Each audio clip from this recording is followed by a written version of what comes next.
Hey YouTube, this is Chris from Universe X, and I'm actually just here to go over the news. Haven't done one of these since one of the, I think, Dizzy dropped, and I've been slacking, but trying to counterbalance that. So, we're going to hop right into it. Today, most people already know we get a new character coming out that kind of marks the start of Season 2. So, we're going to jump right into the maintenance notes. So, today, new hero, Luluca. Meet Luluca, an alien girl who traveled across the universe seeking revenge against Straze for bringing ruin to her world.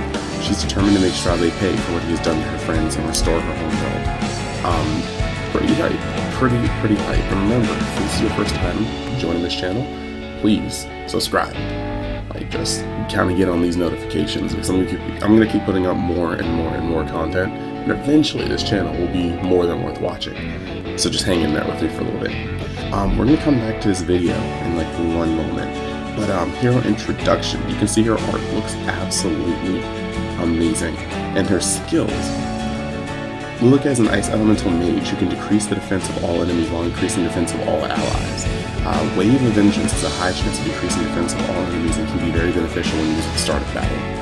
As Rekka's Blessing grants increased defense and barriers to all allies, it's best utilized right before an enemy uses the powerful skill.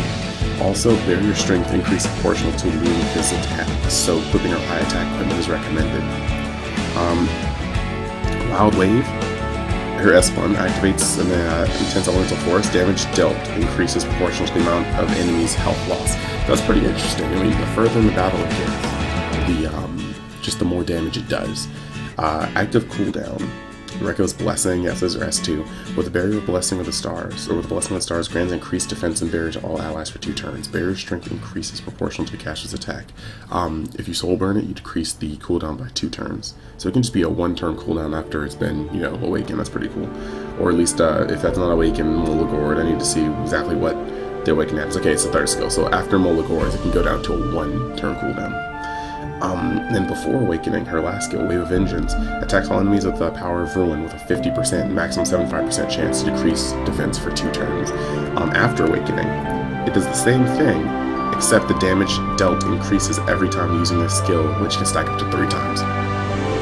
Now, just looking at her kit, I'm assuming she's going to be better for PvE than PvP, because some of her stuff takes time to ramp up, and having Barrier isn't exactly the coolest thing when most of our PvP meta revolves around strips and cleanses. So I just think she's gonna be a PvP or PvE good unit. But hey, maybe she slips onto your Wyvern teams. The lower the Wyvern is down and help, the more damage she does.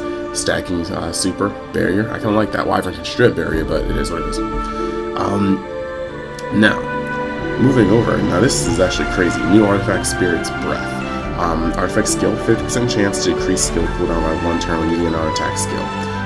Level 1 max, you have the chance to increase the skill cooldown by 1 turn when using an attack skill. Look, all I want to do is get this and put it on my auxiliary lots. That's all I want to do, so we can just keep power boosting people and giving combat readiness over and over again. It's insane. I hope I pull it. There's some fun things that will happen with this.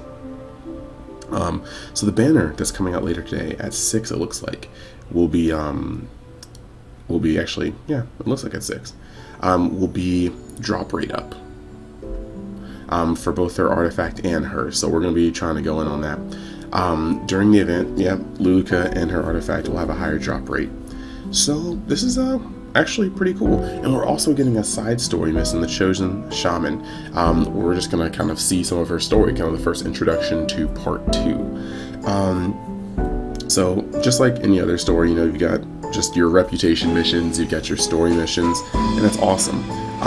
Moving forward, the event currency will be Rekka's World Tree Fragment, standard, and you've got some standard, prizes, just general stuff needed for her to get, Limit Broke and whatnot and Awaken.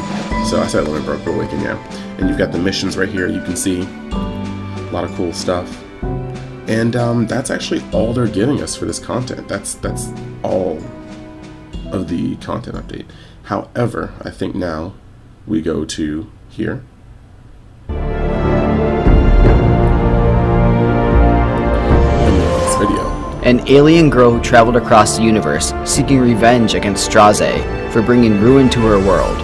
She is determined to make Straze pay for what he has done to her friends and restore her homeworld. Wild Wave, a skill that attacks a single enemy. The damage dealt by this skill increases as the enemy's health decreases. Reko's Blessing, a buff skill that increases the defense of all allies while also granting barriers, reducing a significant portion of incoming damage. The strength of the barrier increases proportional to Luluca's attack.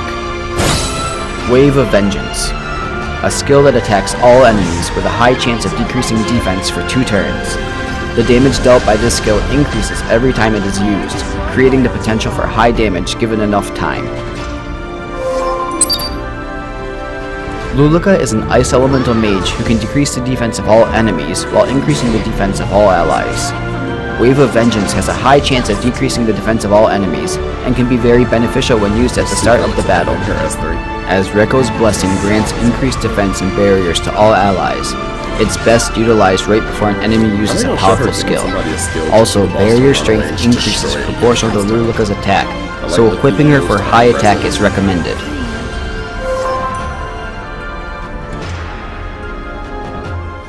And there we go. So there we go.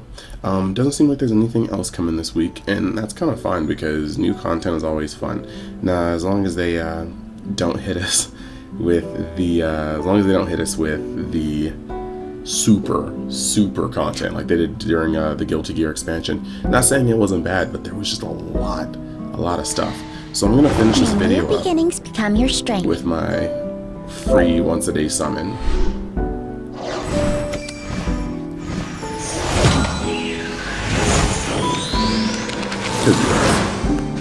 What we got?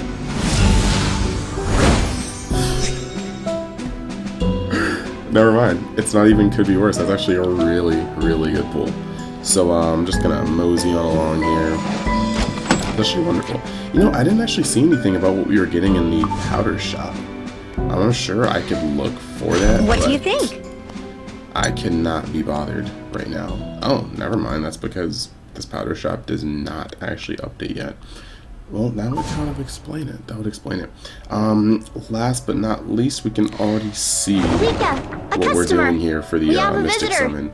I'm a little sad that we didn't get Fallen Cecilia announced, but it is what it is. We'll get her at some point because she looks really fun. Alright, thank you guys for watching. Make sure that you tune in, subscribe, hit the notification bell, because tonight, as soon as I get off of work, I'm going to be going in on the Luluca banner just to see what I can pull. So if you guys want to see cool videos, if you want to see me attempt to fight against the shaftoning that I've been receiving in Dokkan and Legends, break my despair arc, please tune in. I get off work at 6, and I believe that's when the banner actually comes up.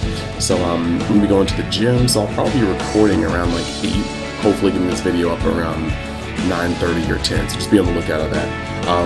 Like I said before, like, comment, subscribe. Thank you for your support, and I'll see you next time. Peace.